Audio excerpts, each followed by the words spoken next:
그 경제 연합을 이루면서 유로라는 단일 화폐를 사용하면서 그 외국 통화에 대한 그 유럽 쪽에 여러 다양한 통화들이 이제 유로로 대치가 됐잖아요. 그러면서 그런 좀 매력이 좀 떨어졌고, 그 다음에 그 외국 통화의 경우는 선물 옵션보다는 선도 또는 거래소보다는 장외시장에서 거래가 더 활발하게 일어납니다.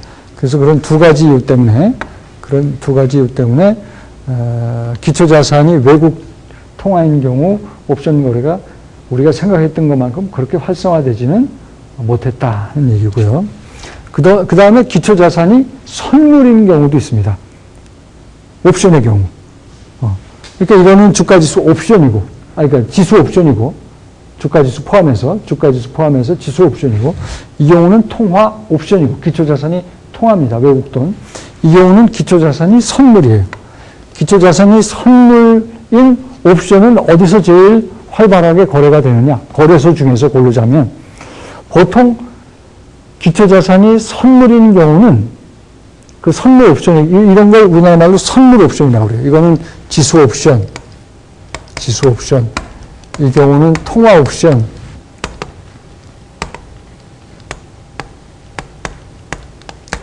이 경우는 선물 옵션이 되겠는데, 선물 옵션 중에서 선물 옵션은 주로 선물 거래소에서 거래가 됩니다. 그 선물이 거래가 되는 그곳에서 선물 옵션도 거래가 돼요. 근데 제일 큰 선물 시장이 어딥니까? CBOT, CME인데 이게 통합이 됐다고 그랬죠? CME 그룹 내를. 네. 그 CME가 이 선물 옵션이 거래가 되는 제일 큰 시장이 돼요. 통계적으로는 전체 그 선물 옵션 거래량의 85%가 이 CME에서 거래가 됩니다. CME, CBOT 이제 합쳐졌으니까. 지금 얘기한 거를 조금 뭐 정리했다고 볼 수 있죠. CBOE, 시카고 옵션의 시카고 옵션 거래소의 경우, 기초자산이 주식인 경우, 주가 지수인 경우, 채권인 경우가 여기서 다 거래가 되고, 필라델피아 스탁 익스체인지는 외국 돈인 경우도 여기서 거래가 되는데, 기초자산이 외국 돈, 통화인 경우 제일 큰 거래소가 필라델피아 스탁 익스체인지라고 그랬어요. 그 다음에 CBOT나 CME에서는 어때요? 여기 보니까 선물 옵션도 거래가 되고 있습니다. 그래서 그냥 full range of future. 그 다음에 여기서는 지금 선물만 얘기를 하고 있는데 선물 옵션도 여기서 거래가 되고 있습니다. 그래서 하여튼 뭐 쭉 정리된 표니까 여러분들이 한번 참조하시기 바랍니다.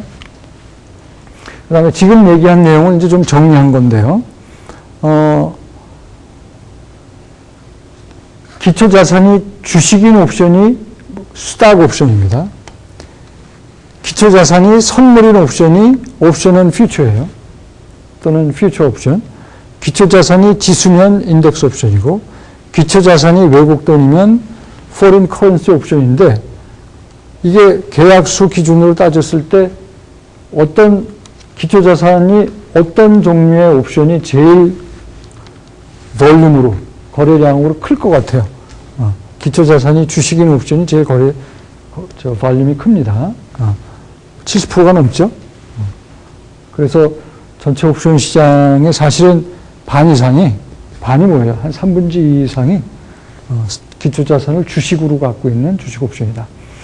우리나라는 주가지수 옵션도 있고요. 우리나라는 주가지수 옵션도 있고, 어디 갔어요? 주가지수 옵션이 이거죠? 주가지수 옵션이 있고, 이게 사실은 제일 먼저 생겼죠. 옵션 시장 중에서.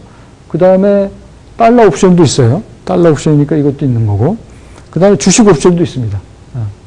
이런 것들이 이제 여러분 숙제거리가 우리 국내 상황은 어떻게 되는지 하는 것들이 이제 여러분 뭐 한번 생각을 해보라고 제가 이제 숙제를 내줄 계획입니다.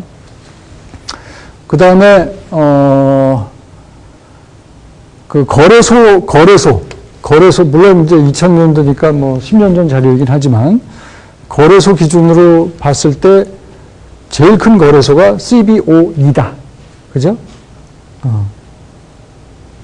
제일 크죠? 그 컨트랙트 발륨이. 그 다음에 RMX고 PSE, Philadelphia Stock Exchange, ISE다. 순서가. 그 다음에 이제 지수 옵션으로 봤을 때 거래소 별로 이렇게 나눴을 때 지수 옵션으로 제일 큰 시장은 어디냐? CBOE라고 그랬죠. CBOE. 70%가 넘습니다. 그 다음에 선물 옵션인 경우, 통화 옵션은 필라델피아 스탁 익스체인지가 제일 크다고 그랬는데, 선물 옵션인 경우는 어디예요? CM이랑 CBOT가 이제 2001년도에는 아직 합치기 전이라 따로따로 되어 있습니다만, 이 둘이 합쳤죠. 그러니까 CM이랑 CBOT를 합친 선물 옵션의 경우, futures 옵션 또는 options on future, 영어는 그렇게 두 개 다 표현합니다. 선물 옵션, 기초자산이 선물인 옵션은 이 두 시장이 제일 큰 시장이 되겠습니다. 자, 그러면 이제 지금부터는 이제 선물이 아니라 옵션 시장에 대한 얘기를 했으니까, 물론 옵션은 장외, OTC 시장에서도 거래가 되는데, OTC 시장은 뭐 어떤 시장이라고 그랬어요? 전화로 컴퓨터로 연결되는 시장, 둘이 만나서 계약하고 끝나는 시장이기 때문에 특별히 뭐 설명할 거리가 없어요. 그래서 거래소 시장과 옵션은 OTC에서도 상당히 많은 좀 량의 옵션이 거래가 OTC에서 거래가 되지만 별로 설명할 것이 없기 때문에 옵션 시장에 대한 얘기는 이 정도로 하고, 이제 옵션에 대한 얘기를 조금 더 기본적인 얘기만 설명을 하겠습니다. 이제 옵션이 콜이 있고 풋이 있다고 그랬는데, 그죠? 콜은 뭐라 그랬죠? 행사 가격 주고 기초자산을 살 수 있는 권리. 풋은 뭐라 그랬죠? 행사 가격 받고 기초자산을 팔 수 있는 권리. 그럴 때 이 콜을 항상 사는 사람이 있으면 파는 사람이 있어요. 롱과 숏이 항상 존재를 하고, 이 롱콜과 롱숏은 정확하게 그 포지션이 맞아떨어지게 되어 있어요. 그 넷두르는 포지션이 제로가 되어야 됩니다. 선물도 여러분이 선물 선도 공부할 때도 사는 사람이 있으면 롱 포지션 홀더가 있으면 반드시 숏 포지션 홀더가 있다고 그랬고, 그 둘을 합치면 넷 포지션이 제로라고 그랬거든요. 이게 파생 상품의 특징입니다.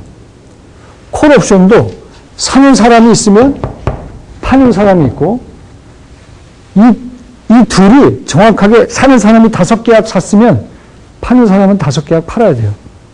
그러니까 전체적으로 봤을 때 이게 넷 포지션이 제로가 나와야 됩니다. 그 제로성 개념이에요. 파생 상품 사고 파는 거래라고 하는 것이. 선물이 그랬고 옵션도 그렇습니다. 풋도 마찬가지로 풋 옵션을 사는 사람이 있으면 파는 사람이 있습니다. 그래서 풋 옵션에 롱이 있고 숏이 있고, 그러다 보니까 롱콜, 롱풋, 숏콜, 숏풋, 그래서 이렇게 4가지 경우가 생기는 겁니다.